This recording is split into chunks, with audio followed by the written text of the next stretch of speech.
Okay, ready? Chronicles of Narnia. We're in book 3, The Horse and His Boy. Can you see that? And chapter 4, Shasta falls in with the Narnians. Can you see that? Try and get that closer. That's the city of Tashban. It's between, the river splits around it, so it's like its own little island. Okay, now remember, they have their disguises and they're trying to cut through the big city and as part of their escape. And Tashban, I don't know if you could hear me. Tashban is like an island, and the river splits and goes around it. Okay, so they have to go over a bridge, go through the city to the other side, then go over a bridge to the far side to make their escape. Okay, chapter 4. Shasta falls in with the Narnians. At first, Shasta could see nothing in the valley below him but a sea of mist with a few domes and pinnacles rising from it. But as the light increased and the mist cleared away, he saw more and more. A broad river divided itself into 2 streams, and on the island between them stood the city of Tashban, one of the wonders of the world. Round the very edge of the island, so that the water lapped against the stone, ran high walls, strengthened with so many towers that he soon gave up trying to count them. Inside the walls, the island rose in a hill, and every bit of that hill up to the Tisrock's palace and the great temple of Tash at the very top was completely covered with buildings. Terrace above terrace, street above street, zigzag roads or huge flights of steps bordered with orange trees and lemon trees, roof gardens, balconies, deep archways, pillared colonnades, spires, battlements, minarets, pinnacles. And when at last the sun rose out of the sea and the great silver-plated dome of the temple flashed back its light, he was almost dazzled. "Get on, Shasta," Bree kept saying. The river banks on each side of the valley were such a mass of gardens that they looked at first like a forest, until you got closer and saw that the white walls of innumerable houses were peeping out from beneath the trees. Soon after that, Shasta noticed a delicious smell of flowers and fruit. About 15 minutes later, they were down among them, plodding on a level road with white walls on each side and trees bending over the walls. "I say," said Shasta in an awed voice, "this is a wonderful place." "I dare say," said Bree, "but I wish we were safely through it and on the other side. Narnia in the north!" At that moment, a low, throbbing noise began, which gradually swelled louder and louder till the whole valley seemed to be swaying with it.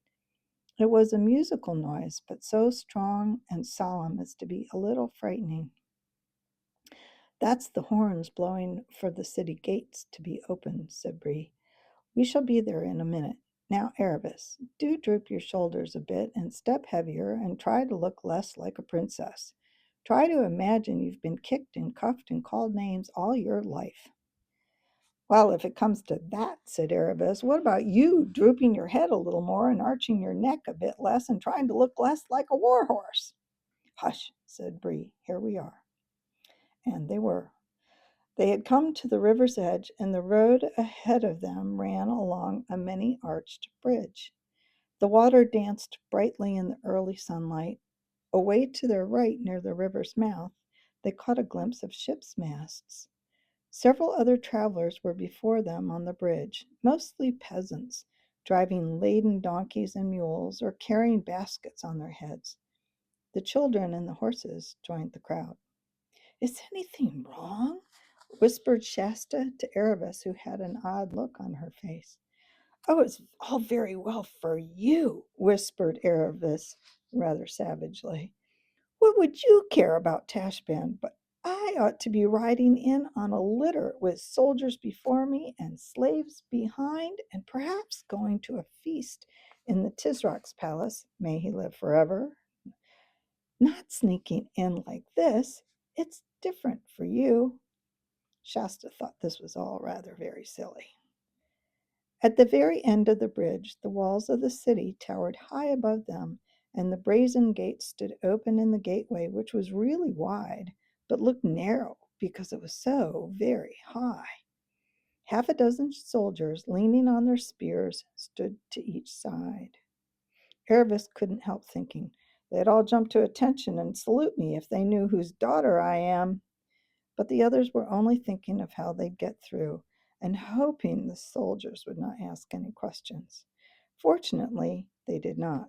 But one of them picked up a carrot out of a peasant's basket and threw it at Shasta with a rough laugh, saying, Hey, horse boy, you'll catch it if your master finds out you've been using his saddle horse for pack work. This frightened him very badly, of course, for it showed that no one who knew anything about horses would mistake Bree for anything but a charger. It's my master's orders, so there, said Shasta. But it would have been better if he had held his tongue, for the soldier gave him a box on the side of his face that nearly knocked him down and said, Take that, you young filth, to teach you to talk to freemen. But they all slunk through the city without being stopped. Shasta cried only a very little because he was used to hard knocks. Inside the gates, Tashband did not at first seem so splendid as it had looked from the distance. The first street was so narrow, and there was hardly any windows in the walls on each side.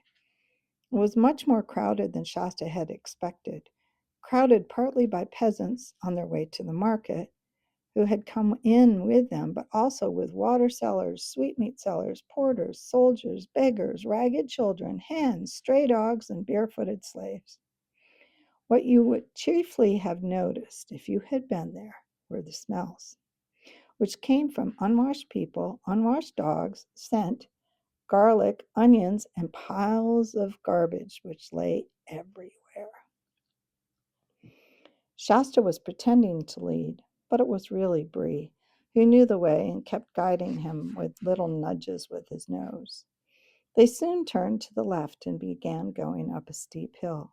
It was much nicer and pleasanter, for the road was bordered by trees, and there were houses only on the right side. On the other side, they looked over at the roofs, over the roofs of houses in the lower town, and could see some way up the river. Then they went round a hairpin turn to the right and continued rising. They were zigzagging up to the center of Tashband. Soon they came to finer streets, great statues of the gods and heroes of Calormen, who are mostly impressive rather than agreeable to look at, rose on shining pedestals. Palm trees and pillared arcades cast shadows over the burning pavements, and through the arched gateways of many a palace, Shasta caught sight of green branches, cool fountains, and smooth lawns. It must be nice inside, he thought. At every turn, Shasta hoped they were getting out of the crowd, but they never did. They made their progress very slow, and every now and then they had to stop altogether. This usually happened because a loud voice shouted out, Way, way, way for the Tarkan, or for the Tarkina, or for the 15th Vizier, or for the ambassador. And everyone in the crowd would crush back against the walls, and above their heads, Shasta would sometimes see a great lord or lady for whom all the fuss was being made, lolling about on a litter which 4 or even 6 gigantic slaves carried on their bare shoulders. For in Tashband, there is only one traffic regulation, which is that everyone who is less important has to get out of the way for everyone who is more important, unless you want a cut from a whip or a punch from the butt end of a spear. Ouch! It was in a splendid street very near the top of the city. The Tisrock's palace was the only thing above it, that the most disastrous of these stoppages occurred. Way, way, way, came the voice. Way for the white barbarian king, the guests of Chisrock may live forever. Way for the Narnian lords. Shasta tried to get out of the way and to make Bree go back. But no horse, not even a talking horse from Narnia, backs up easily. And a woman with a very edgy basket in her hands, who was just behind Sasha, pushed the basket hard against his shoulders and said, Now then, who are you shoving? And then someone else jostled him from the side, and in the confusion of the moment, he lost hold of Bree. And then the whole crowd behind him became so stiffened and packed tight, he couldn't move at all. So he found himself unintentionally in the first row and had a fine sight of the party that was coming down the street. It was quite unlike any other party that he had seen that day. The crier who went before it shouting, Way, way, was the only Kellerman in it. And there was no litter. Everyone was on foot. There was about half a dozen men, and Shasta had never seen anyone like them before. For one thing, they were all as fair-skinned as himself, and most of them had fair hair. And they were not dressed like the men of Kellerman. Most of them had legs bare to the knee. Their tunics were of fine, bright, hardy colors, woodland green or gay yellow or fresh blue. Instead of turbans, they wore steel or silver caps, and some of them were set with jewels, and one with little wings on each side. A few were bareheaded. The swords at their sides were long and straight, not curved like the Kellerman scimitars. And instead of being grave and mysterious like most Kellermans, they walked with a swing and let their arms and shoulders go free and chattered and laughed. One was whistling. You could see that they were ready to be friends with anyone who was friendly and didn't give a fig for anyone who wasn't. Shasta thought he had never seen anything so lovely in his life. But there was no time to enjoy it, for at once a really dreadful thing happened. The leader of the fair-haired men suddenly pointed at Shasta and cried out, There he is! There's our runaway! And seized him by the shoulder. The moment he gave Shasta a smack, not a cruel one to make you cry, but a sharp one, you know you are in the face. He added, Shame on you, my son. Fie for shame, for shame. Susan's eyes are red with weeping because of you. What? Truant for a whole night? Where have you been? Shasta would have darted under Bree's body and tried to make himself scarce in the crowd if he had had the least chance, but the fair-haired men were all around him by now, and he was quite taken and held firm. Excuse me. This doesn't look good, does it? Of course, his first impulse was to say that he was only poor Ashish, the fisherman's son, and that the foreign lord must have mistaken him for someone else. But then the very last thing he wanted to do in that crowded place was to start explaining who he was and what he was doing. If he started on that, he would soon be asked where he had got his horse and who Erebus was, and then goodbye to any chance of getting through Tashbaan. His next impulse was to look at Bree for help, but Bree had no intentions of letting all the crowd know that he could talk, and stood stupid looking, just as stupid as a horse can. As for Erebus, Shasta did not even dare look at her for fear of drawing attention. And there was no time to think, for the leader of the Narnians said at once, Take one of his little lordship's hands, Peridon, of your courtesy, and I'll take the other. And now on. Our royal sister's mind will be greatly eased when she sees our young scapegrace safely in our lodging. And so, before they were halfway through Tashbaan, all their plans were ruined. And without even a chance to say goodbye to the others, Shasta found himself being marched off among strangers and quite unable to guess what might be going to happen next. The Narnian king, for Shasta began to see by the way the rest spoke to him, he must be a king, kept on asking him questions: where he had been, how he had got out, what he had done with his clothes, and didn't he know that he had been very naughty. Only the king called it not instead of naughty. And Shasta said nothing in answer because he couldn't think of anything to say that would not be dangerous. What? All mum? Said the king. I must plainly tell you, prince, that this hangdog silence becomes one of your blood, even less than the scape itself. To run away might pass for a boy's frolic with some spirit in it, but the king's son of Archenland should avoid his deed, not hang his head like a should avouch his deed. That means tell the truth. Not hang his head like a Kellerman's slave. This was very unpleasant, for Shasta felt all the time that this young king was the very nicest grown up, and he would have liked to have made a good impression on him. The strangers led him, held tightly by both hands, along a narrow street and down a flight of shallow stairs, and then up another to a wide doorway in which a white wall with two tall, dark cypress trees, one on each side of it.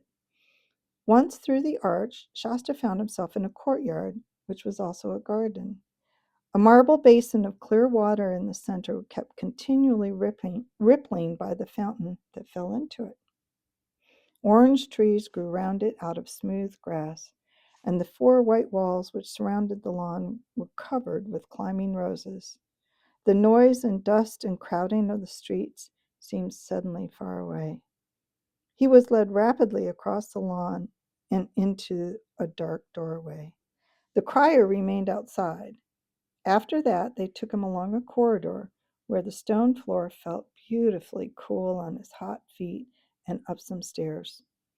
A moment later, he found himself blinking in the light of a big, airy room with wide open windows, all looking north so that no sun came in.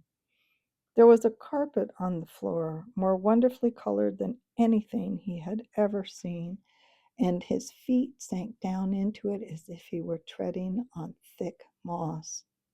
All round the walls there were low sofas with rich cushions on them, and the room seemed to be full of people. Very queer people, some of them, thought Shasta, but he had no time to think of that before the most beautiful lady he had ever seen rose from her place and threw her arms around him and kissed him, saying, "Oh, Corin, Corin, how could you? And thou and I such close friends ever since thy mother died. And what should I have said to thy royal father if I came home without thee? Would have been a cause almost of war between Archenland and Narnia, which are friends time out of mind. It was not, playmate, very not of you to use us so." Apparently, thought Shasta to himself, I'm being mistaken for a prince of Archenland, wherever that is, and these must be the Narnians. I wonder where the real Corin is. But these thoughts did not help him, and he did not say anything out loud. Where have been, Corin? Said the lady, but her hands still on with her hands still on Shasta's shoulders.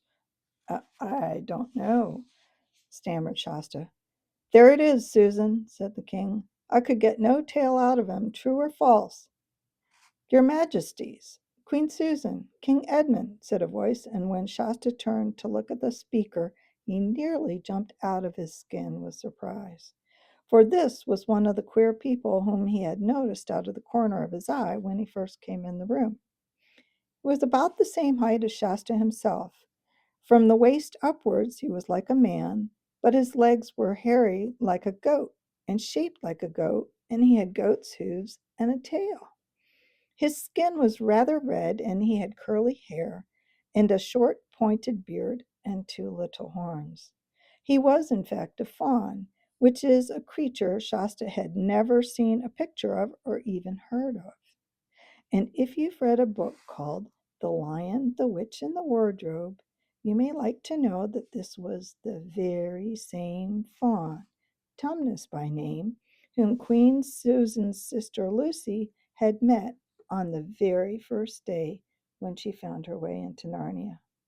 But he was a good deal older now, for by this time Peter and Susan and Edmund and Lucy had been kings and queens of Narnia for several years. Your Majesties, he was saying, His little Highness has had a touch of the sun. Look at him. He is dazed. He does not know where he is. Then, of course, everyone stopped scolding Shasta and asking him questions, and he was made much of and laid on a sofa, and cushions were put under his head, and he was given iced sherbet in a golden cup to drink and told to keep very quiet. Nothing like this had ever happened to Shasta in his life before. He had never even imagined lying on something so comfortable as that sofa, or drinking anything so delicious as that sherbet. He was still wondering what had happened to the others, and how on earth he was going to escape and meet them at the tombs, and what would happen when the real Corin turned up again. But none of these worries seemed so pressing now that he was comfortable, and perhaps later on there would be nice things to eat. Meanwhile, the people in that cool, airy room were very interesting. Beside the fawn, there were two dwarfs, a kind of creature he had never seen before, and a very large raven. The rest were all humans, grown-ups but young, and all of them, both men and women, had nicer faces and voices than most Calormans. And soon Shasta found himself taking an interest in the conversation. Now, madam, the king was saying to the queen, Susan, the lady who had kissed Shasta, what think you? We have been in this city fully 3 weeks. Have you settled in your mind whether you will marry that dark-faced lover of yours, this Prince Rabadash, or no? The lady shook her head. No, brother, she said, not for all the jewels in Tashbaan. Hello, thought not Shasta. Although they're king and queen, they're brother and sister. They're not married to one another. Truly, sister, said the king, I should have loved you the less if you had taken him. And I will tell you that at the first coming of the Tisroc's ambassadors into Narnia to treat of this marriage, and later when the prince was our guest at Cair Paravel, it was a wonder to me that ever you could find it in your heart to find him such favor. That was my folly, Edmund, said Queen Susan, of which I cry you mercy. Yet when he was with us in Narnia, truly this prince bore himself in another fashion than he does now in Tashbaan. For I take to you all witness what marvelous feats he did in that great tournament, and how hastelude which our brother the High King made for him, and how meekly and courteously he consorted with us the space of 7 days. But here in his own city he has shown another face. He was pretending to be nice in the other place at their house. Ah, croaked the raven, it's an old saying, see the bear in his own den before you judge of his conditions. That's very true, Swallowpad, said one of the dwarfs. And another is, come live with me, and you'll know me. Yes, said the king, we have now seen him for what that he is. That is a most proud, bloody, luxurious, cruel, and self-pleasing tyrant. Then, in the name of Aslan, said Susan, let us leave Tashbaan this very day. There's the rub, sister, said Edmund, for now I must open to you all which has been growing in my mind these last 2 days and more. Paradin, of your courtesy, look to the door and see that there is no spy among us. All well. So, for now we must be secret. Everyone had begun to look very serious. Queen Susan jumped up and ran to her brother. Oh, Edmund, she cried, what is it? There is something dreadful on your face. And that's the end of chapter 4. Next time, chapter 5, Prince Corin. Until then.